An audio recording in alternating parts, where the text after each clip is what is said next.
Ano ba ang tawag sa gulay na ito sa inyong mga mommies? Dahil dito sa amin, ang tawag dito is dabong. At isa itong edible sprouts ng kawayan na pwede nating gawing gulay. Napakadaming recipe ang mga gawa natin dito mga mommies. But sa recipe ito, mas papasarapin pa natin. Kayo ba mga mommies, ano bang paboritong dabong ang nakasanayan at paborito nyo? Comment down below naman. Tara, simulan na nating magluto. Dito binabalatan lang natin yung ating dabong at kinukuha lang natin yung puting parte nito.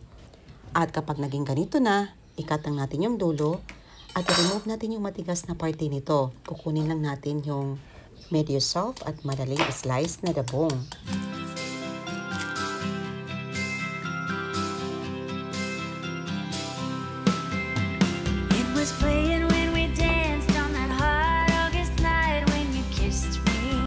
At dito ini-slice lang natin ang pahaba. Parang ganito mga mommies. Julienne slice pa ang tawag dito. Sa isang kawali, magpapainit lang tayo ng tubig. Maglagay ng katamtamang dami lamang. At mga mommies, para sa kumpletong sangkap, check nyo lang sa description box below. At dito, tinakpan lang natin hanggang sa maluto. At dito, after a few minutes, luto na, hahanguin lang natin. At i-blanch natin ito ng tubig para ma-stop naman ang luto nito. Mga approximately 5 cups cooked dabong ang ating gagamitin. Naglagay tayo ng 6 tablespoon of soy sauce, 1.5 tablespoon of brown sugar, and 3 tablespoon of white vinegar or calamansi. Mix lang natin para ma-fully combine ang lahat ng mga ingredients. At dito iset aside lang natin at i-marinate natin ang ating dabong for 15 minutes.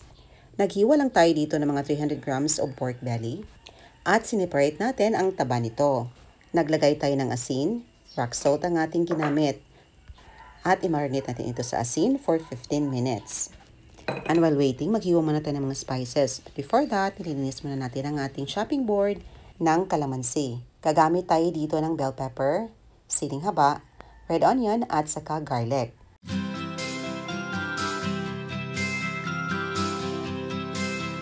Pinapainit lang natin ating kawali at nilagay natin ang taba ng baboy. Extract natin ang oil nito para dito natin gisahin ang ating mga spices. At kung hindi nyo bet ang maglagay ng pork, pwede din kayo gumamit dito ng chicken or canned tuna. So ito na, after a few minutes, na-extract ng oil ang ating taba ng baboy. I-remove na natin ang excess oil nito para hindi naman masyadong greasy or oily. At dito gisahin na natin ang ating mga spices, ang ating red onion. Wait until na maging transparent ito. Sunod na natin ang ating red bell pepper at saka garlic. Gisahin hanggang sa bumango at para mag-increase ng flavor ng mga spices natin, nag-add tayo ng ground pepper. At nilagay na rin natin ang ating pork meat. Takpan hanggang sa maluto.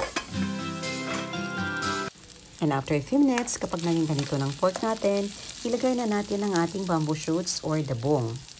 Na-marinate din sa soy sauce, vinegar at brown sugar for 15 minutes.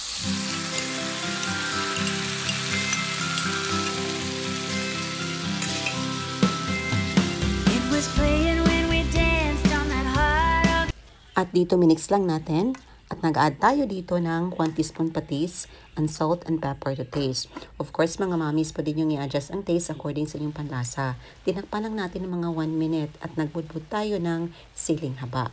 Nag-add din tayo ng slurry mixture, a combination of 1.5 cups of water, 2 teaspoon cornstarch and 2 teaspoon soy sauce. Napakadali lang talagang i-prepare ang recipe nito mga mommies at pasok pa sa budget. Mura, masarap at masustansya. After a few minutes, ito na ready to serve ng ating adobong dabong with pork. Ang sarap nito sa mainit na kanin mga mommies. At ito na ang ating paboritong party, ang tikiman time. Nakakain na ba kayo ng ganitong luto mga mommies? Hoping nyo subukan. At para sa hindi mahilig sa pork, pwede nyo sahugkan ng manok, hinimay na isda, at saka tuna. Ang sarap talaga at siguradong mapapa-exercise tayo dito sa ating adobong dabong mga mommies. May konting anghang kasi naglagay tayo ng siling haba. Ayun lang po mga mommies, hoping nyo subukan ang ating recipe.